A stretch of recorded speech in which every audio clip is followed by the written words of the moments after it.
নমস্কার, গুরু কৃপাহি কেবলম।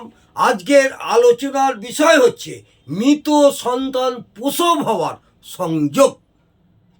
অনেকেরই দেখবেন সন্তান জন্ম হওয়ার পর মৃত সন্তান প্রসব করে। তাহলে কি দেখে বুঝবেন? তার বার্থ চার্ট অ্যানালিসিস করে কি দেখে বুঝবেন কেন তার মৃত সন্তান হয় এবং বারবার কেন মৃত সন্তান হয়?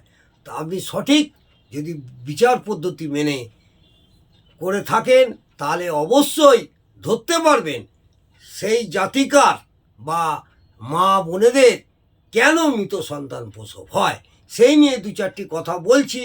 ভালো লাগলে অবশ্যই সাবস্ক্রাইব, কমেন্ট এবং লাইক করে একটি দেবেন।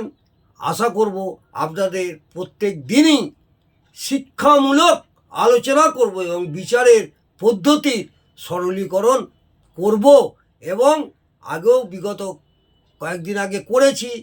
আজ আমি আপনাদের মৃত সন্তান প্রসব হওয়ার সংযোগ নিয়ে দু চারটি কথা বলছি।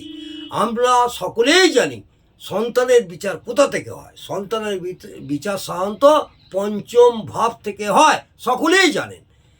যারা জ্যোতিষ নিয়ে চর্চা করছেন, জ্যোতিষ শিখছেন বা জ্যোতিষ নিয়ে পড়াশোনা করছেন বা নতুন প্র্যাকটিস করছেন, তারা প্রত্যেকেই জানেন পঞ্চম ভাব থেকে আমরা সন্তানের বিচার করি।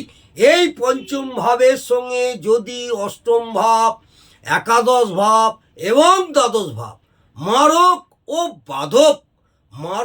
বাধক সংযোগ স্থাপন করে এবং এই ভাবগুলির সঙ্গে যদি শনি গ্রহরাজের কোনো রকম অর্থাৎ সঙ্গে যদি কারক গ্রহকে শনি গ্রহরাজ এই শনি সম্পর্ক স্থাপন হয়, তখন মৃত সন্তান প্রসব করবেই করবে।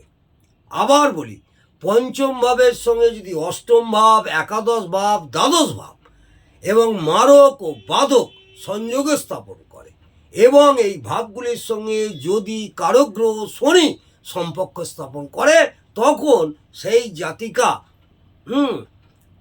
মৃত সন্তান প্রসব করবেই করবে। কারক ভাব এখানে পঞ্চম ভাব, প্রধান ভাব হচ্ছে কে? পঞ্চম ভাব প্লাস অষ্টম ভাব প্লাস একাদশ ভাব প্লাস দ্বাদশ ভাব প্লাস মারক প্লাস বাধক।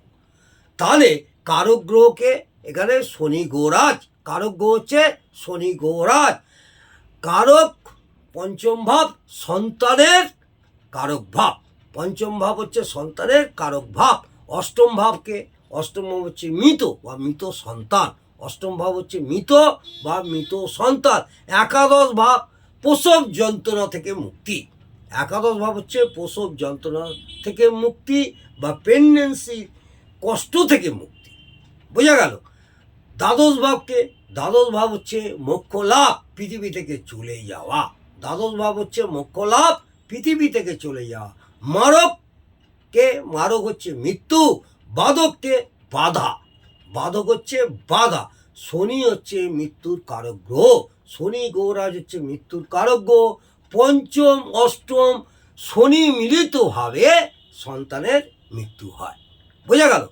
তাহলে শনি হচ্ছে মৃত্যুর কারক গ্রহ, পঞ্চম ভাব অষ্টম ভাব প্লাস তার সঙ্গে শনি যদি মিলিত হয়, এই শনি মিলিত হয়ে সন্তানের মৃত্যু হয়।